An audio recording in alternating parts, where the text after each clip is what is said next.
Tiga. Oke, hadir semua ya. Ada yang sakit tidak? Ada. Kalau ada yang sakit, kita doakan mereka. Amin. Baik. Sekarang kita langsung kepada materi pembelajaran. Adapun hal-hal yang kita perlu ketahui ya dari tujuan pembelajaran kita hari ini adalah yang pertama, siswa dapat mempraktekkan bagaimana cara memandikan jenazah. Kemudian yang kedua, siswa dapat mengkafani jenazah. Ketiga, siswa dapat menyolati. Keempat, siswa dapat ya, itu tujuan kita dalam pembelajaran kali ini ya.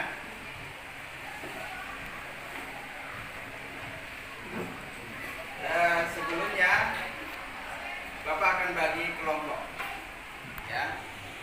Jadi Bapak akan bagi menjadi 4 kelompok. Silakan bentuk kelompok.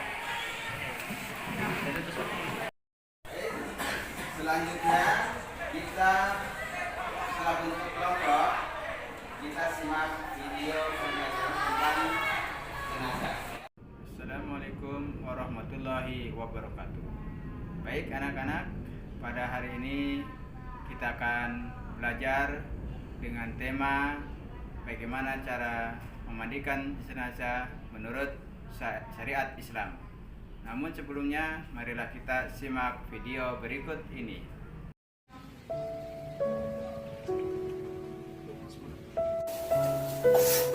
Assalamualaikum warahmatullahi wabarakatuh.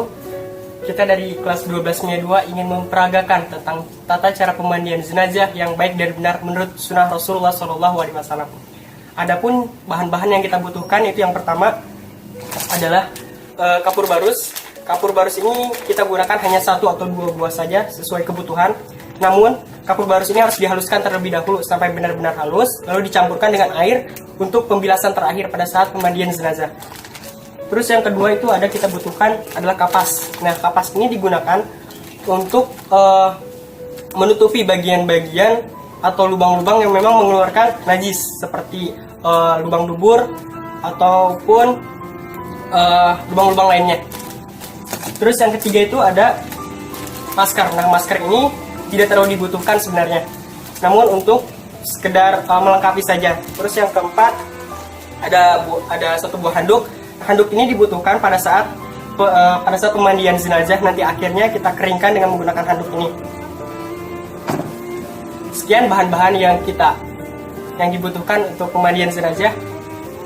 Adapun langkah-langkah dalam memandikan mayat, yang pertama itu adalah membasuh si mayat 3, 5, 7 sampai 9 basuhan dengan bilangan-bilangan ganjil.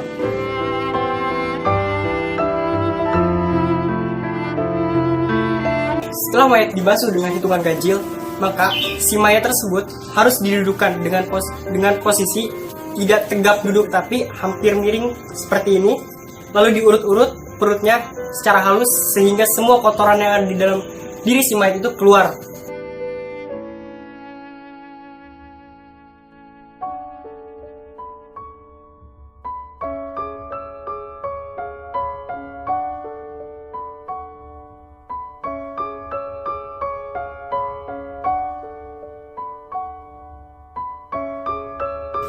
Setelah mayat diurut-urut perutnya hingga semua kotoran yang ada di dalam dirinya keluar, maka si pemandi jenazah harus menyiram bersih bagian-bagian yang memang tadi terkena najis oleh kotoran-kotoran dari si mayat itu.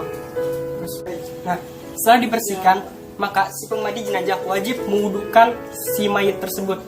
Proses pewuduannya itu sama seperti proses wudhu waktu kita sholat. Nah, bedanya pada saat kita membersihkan mulut dan juga hidung si mayat, kita hanya boleh menggunakan jari ataupun sikat gigi ataupun siwak untuk membersihkan mulut si mayat. Dengan catatan tidak ada air yang dimasukkan ke dalam hidung maupun mulut si mayat. Jadi cukup dibersihkan bagian luarnya saja. Sedangkan proses-proses selanjutnya pada saat proses pewuduan si mayat ini, berlaku sama seperti sholat fardu.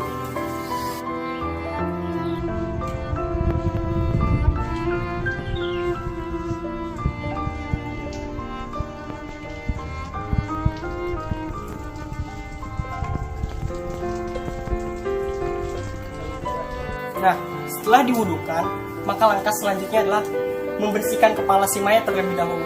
Setelah kepala si mayat bersih, lalu kita membersihkan bagian sebelah kanannya terlebih dahulu dengan menggunakan yang pertama itu adalah sampo ataupun sabun.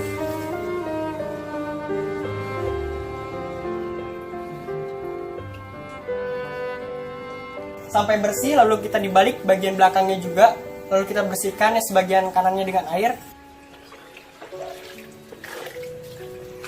Berlaku pula dengan bagian tubuh yang kiri. Kita basuh dengan sampo ataupun sabun, belakangnya juga, lalu kita bersihkan. Nah, selanjutnya langkah keduanya itu hampir sama seperti langkah yang sebelumnya, namun perbedaannya adalah dengan yang pertama itu dengan menggunakan sampo ataupun sabun, sedangkan yang kedua ini adalah dengan menggunakan sabun sulfur, sehingga tubuh si mayat ini tampak bersih.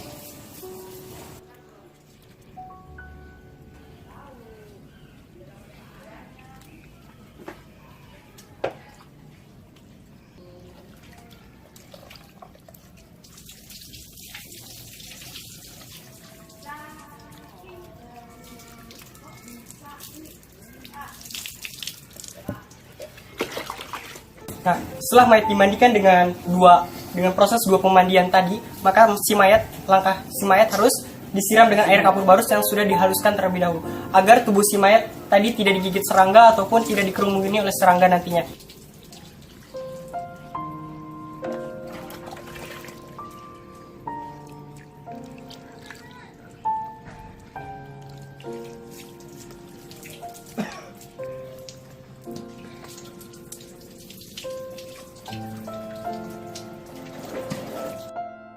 Nah, setelah dibasuh oleh air kapur barus yang sudah dihaluskan, maka selanjutnya adalah dengan cara mewudukan kembali tubuh si mayat sehingga dia dalam kondisi bersih.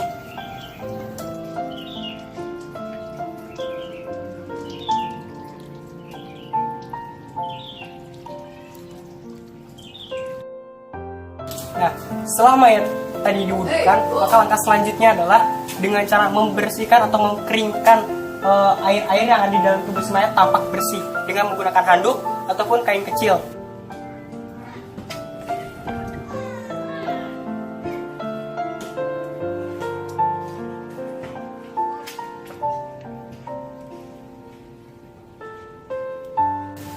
Setelah tubuh si mayat tadi kering, maka langkah selanjutnya adalah menyisirkan bagian kepalanya dengan sisir sehingga tampak rapi. Hal itu sesuai dengan sunnah Rasulullah SAW. Nah, sedangkan jika tubuh si mayat masih ada kuku-kuku yang panjang, maka sebaiknya kita potong terlebih dahulu, ataupun buku bulu-bulu ketiak itu wajib dipotong.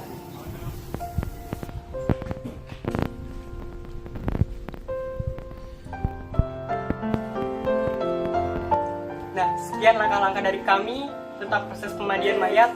Kurang lebihnya mohon maaf. Wabillahi taufiq wal hidayah. Wassalamualaikum warahmatullahi wabarakatuh. Setelah menyimak video tadi, sekarang setiap kelompok mendiskusikan dari hasil atau dari pengamatan kita melihat video tadi, ya.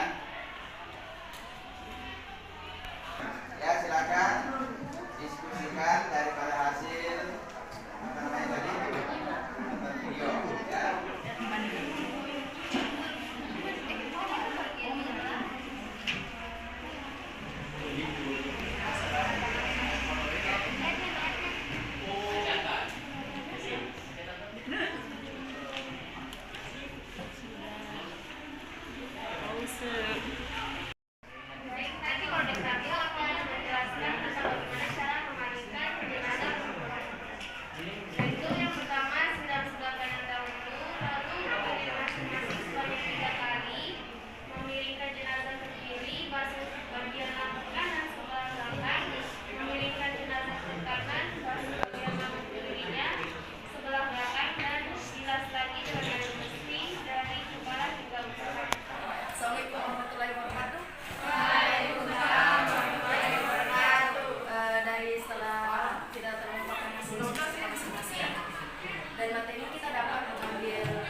setelah kita melakukan diskusi, kemudian kesimpulannya juga sudah ada bahwa setiap manusia pasti akan mengalami yang namanya kematian, ya.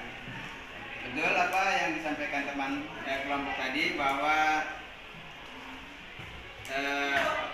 setiap orang yang bernyawa tidak akan luput dari yang namanya kematian. Berarti kita harus mempersiapkan diri, ya.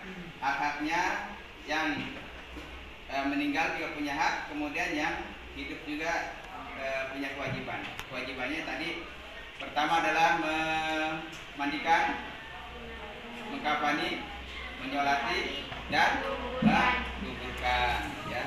Baik, untuk minggu depan, ya, kita akan melakukan atau mempraktekkan, ya. Jadi minggu depan kita akan mempraktekkan bagaimana memandikan, mengkafani, menyolati, dan menguburkan. Baik, untuk hari ini kita cukupkan, ya. Sebelum kita menutup diskusi ini, silakan kita membaca doa.